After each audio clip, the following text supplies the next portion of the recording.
السلام علیکم ورحمۃ اللہ وبرکاتہ نحمده ونصلی علی رسوله الکریم اما بعد قال اللہ تبارک وتعالی او یزوجهم ذکرانا واناثا ویجعل من یشاء عقیما صدق اللہ العظیم۔ محترم ناظرین و سامعین، اللہ عز و جل نے انسانوں کو اس دنیا میں وجود عطا فرمانے کے بعد بہت ساری نعمتوں سے نوازا ہے۔ ان نعمتوں میں مال اور اولاد یہ بھی ایک نعمت ہے، اور قرآن مجید میں اللہ تبارک و تعالیٰ نے ارشاد فرمایا انما اموالکم و اولادکم فتنہ، مال اور اولاد یہ آزمائش کا ذریعہ ہے، یہ آزمائش کا ذریعہ بھی ہے اور اللہ تعالیٰ کی نعمت بھی ہے۔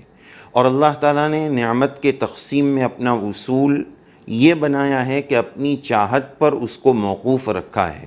چنانچہ دنیا میں کسی کے پاس مال ہے تو کسی کے پاس نہیں ہے، کسی کے پاس کم ہے تو کسی کے پاس زیادہ ہے، اسی طرح کسی کے پاس اولاد ہے تو کسی کے پاس نہیں ہے۔ حضرت نبی کریم علیہ السلام کی ذات اقدس کو اماں خدیجہ رضی اللہ عنہا سے اولاد ہے تو حضرت عائشہ رضی اللہ عنہا سے اولاد نہیں ہیں۔ سرکار نبی کریم علیہ السلام کو اللہ تعالیٰ نے آئیڈیل اور نمونہ اور سیمپل بنایا ہے۔ لقد کان لکم فی رسول اللہ اسوۃ حسنہ، نبی کی ذات بہترین آئیڈیل ہے۔ تو اولاد ہونا نہ ہونا یہ ایک اپوزٹ چیز تھی، لیکن اللہ تعالیٰ کی کرم فرمائی دیکھیے کہ ایک ہی ذات اقدس میں دونوں نمونے موجود ہیں، کہ اگر کسی کو اللہ تعالیٰ نے اولاد کی نعمت دی ہے تو وہ اماں خدیجہ رضی اللہ عنہا کے گھر سے آئیڈیل اور عبرت اور نشانی اور سبق سیکھ سکتا ہے، اور اگر کسی کے پاس اولاد کی نعمت نہیں ہے تو ان کے لیے حضرت عائشہ رضی اللہ عنہا کا گھر ہے۔ تو دونوں قسم کی اللہ تعالیٰ کی تقسیم ہے، چاہت اللہ تعالیٰ کی چاہت پر موقوف ہے، اور اسی کو اللہ تعالیٰ نے قرآن مجید میں ذکر فرمایا او یزوجہم ذکرانا و اناثا، کسی کو لڑکے ملتے ہیں کسی کو لڑکیاں ملتی ہیں، ویجعل من یشاء عقیما، اللہ تعالیٰ جس کو چاہتے ہیں بے اولاد رکھتے ہیں، نہ لڑکا ہوتا ہے نہ لڑکی ملتی ہے۔ تو یہ سب سے پہلی بات کہ نعمت کا ملنا، چاہے مال ہو چاہے اولاد ہو، وہ اللہ تعالیٰ کی چاہت پر موقوف ہے۔ لیکن چونکہ یہ عظیم الشان نعمت ہے، اس نعمت کی طلب اور تڑپ اور اس کے حصول کی تمنا اور اس کی دعائیں انبیاء کرام علیہم السلام سے بھی ثابت ہے۔ ایسی جلیل القدر ہستیاں جب ان کے پاس یہ نعمت نہیں ہے تو وہ بھی اللہ عز و جل سے اس نعمت کے طلبگار ہوتے ہیں، دعاؤں کا اہتمام کرتے ہیں۔ آج بہت سارے لوگوں کی طرف سے وظیفے کے بارے میں معلوم کیا جاتا ہے کہ اولاد کے حصول کے لیے ہمیں اولاد ہو جائے، اس کے لیے کوئی وظیفہ بتایا جائے، لڑکا ہو جائے، بہت ساری لڑکیاں ہیں لڑکا نہیں ہے، اس کے لیے کوئی وظیفہ بتایا جائے تو بہت سارے وظیفے پوچھے جاتے ہیں۔ سب سے پہلے ہمیں اپنے ایمان کو مضبوط کرنا ہے کہ جو کچھ نعمت ملے گی وہ اللہ کے چاہنے سے ملے گی۔ اللہ اگر نہیں چاہیں گے تو میں لاکھ وظیفے کر لوں، اللہ عز و جل کی طرف سے وہ نہیں مل کر رہے گا، اس لیے کہ وہ میری تقدیر میں نہیں ہے اور اللہ کی چاہت میں نہیں ہے۔ لیکن یہ بہت بڑی نعمت ہے، اور انبیاء کرام علیہم السلام سے اس کی دعا اور اس کا مانگنا ثابت ہے۔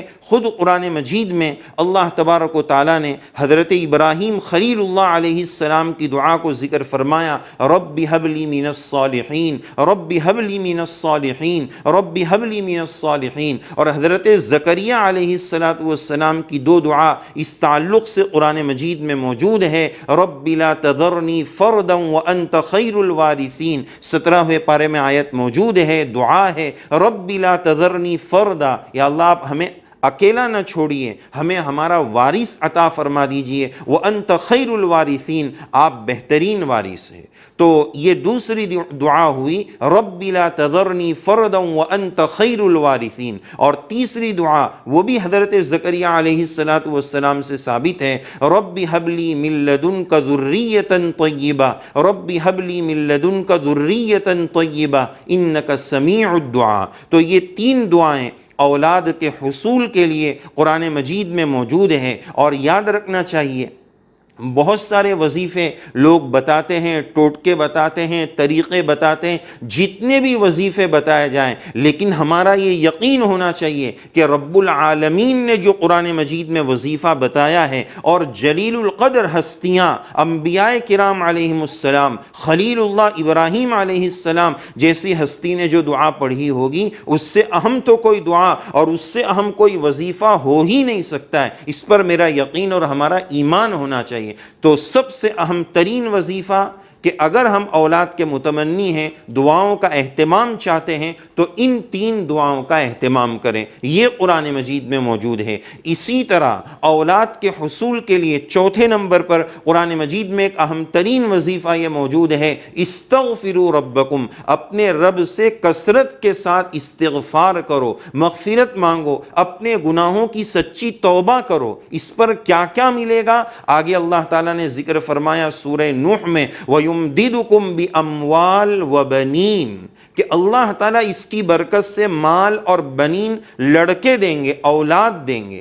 استغفار پر اولاد اور مال اور نعمت کا ملنا اللہ تعالیٰ نے قرآن مجید میں ذکر کیا ہے۔ تو اولاد کے حصول کے لیے سب سے اہم ترین یہ 4 وظیفے قرآن مجید میں موجود ہیں۔ نمبر 3 تو چیزیں دعا کے تعلق سے ہے، اور نمبر 4 استغفار کی کثرت، یہ بھی اولاد کے ملنے میں اہم ترین ذریعہ ہے۔ تو یہ 4 وظیفے اولاد کے حصول کے لیے ہے۔ بہت ساروں کی طرف سے ایک وظیفے کی یہ ڈیمانڈ ہوتی ہے کہ ہمارے پاس لڑکیاں ہیں، لڑکا ہو جائے اس کے لیے کوئی وظیفہ بتایا جائے، تو پھر یہی کہا جائے گا کہ یہ 4 وظیفے سب سے زیادہ اہم ہیں، اور لڑکے کی نیت سے کیا جائے اور اللہ تعالیٰ کے یہاں قبولیت ہوگی تو اللہ تعالیٰ وہ بھی عنایت فرما دیں گے۔ لیکن اسپیشلی ہمارے اکابر اور بزرگان دین میں سے حضرت مولانا پیر ذوالفقار صاحب نقشبندی دامت برکاتہم العالیہ نے لڑکے کے حصول کے لیے، لڑکا ہو جائے اس کے لیے 2 اہم ترین وظیفے